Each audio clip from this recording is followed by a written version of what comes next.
Picture this, a sleek, shallow draft ship gliding silently up a misty European river at dawn. The men aboard are the stuff of nightmares in the chronicles of monasteries from Ireland to the Caspian Sea. They are Vikings, raiders. But that ship, that iconic longship, wasn't just a weapon of terror. It was a container ship, a passport, a ticket to a world far more complex than the sagas often tell. What if I told you that these fierce Norsemen built the first truly globalized network of the medieval North? A web of trade, ideas, and connection that stretched from the markets of Baghdad to the frozen shores of Greenland. I'm Ibnul Jaif Farabi, and this is Empire Builders. We have to start by unlearning a single story. Yes, the Viking Age began with the shocking raid on Lindisfarne in 793 AD. But for every warrior seeking silver, there were 10 traders seeking silk. For every chieftain carving out a kingdom, there were families carving out farms in Iceland or trappers bargaining for furs in the forests of Russia. Their genius was mobility.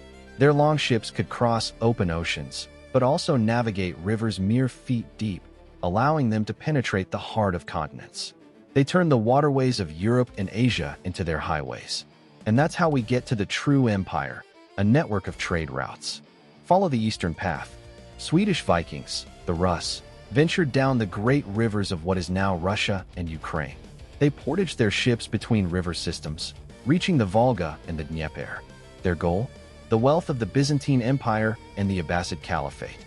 In exchange for northern goods, furs, amber, walrus ivory, and yes, slaves, they returned with something that literally changed the color of Scandinavian wealth: silver.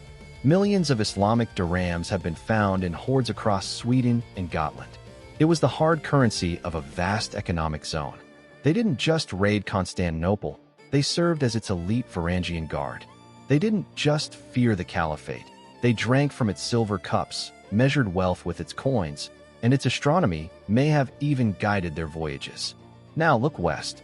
Norwegian and Danish Vikings settled in Iceland, then Greenland, and even built a short-lived village in Newfoundland, Canada, Vinland. This wasn't a random discovery. It was the endpoint of a deliberate, stepping-stone expansion driven by a demand for resources. Greenland's economy thrived on exporting walrus ivory and narwhal tusks to Europe, where they were passed off as mythical unicorn horns.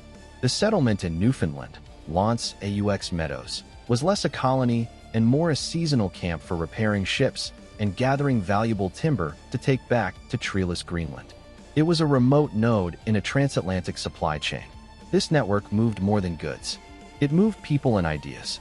A Viking Age woman buried in Birka, Sweden, was found with rings and a dress pin from the Caucasus. An Arabic ring inscribed with "For Allah" was found in a grave in Sweden. Norse words filtered into Old English and French. Their sailing technology was adopted across Europe.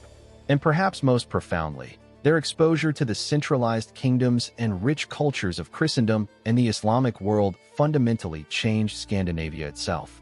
The flow of wealth and ideas created powerful local kings who eventually consolidated power, adopted Christianity, and ended the very raiding culture that started it all.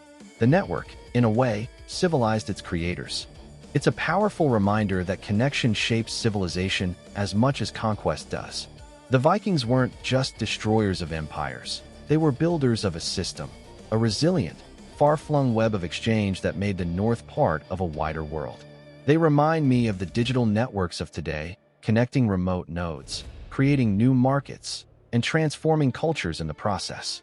From a startup founder in Dhaka to a trader in ancient Hedeby, the impulse to connect, to find a market, to see what's over the horizon, is a timeless driver of human progress. For Empire Builders, I'm Ibnul Jaif Farabi. This is a production of Light Not Studios.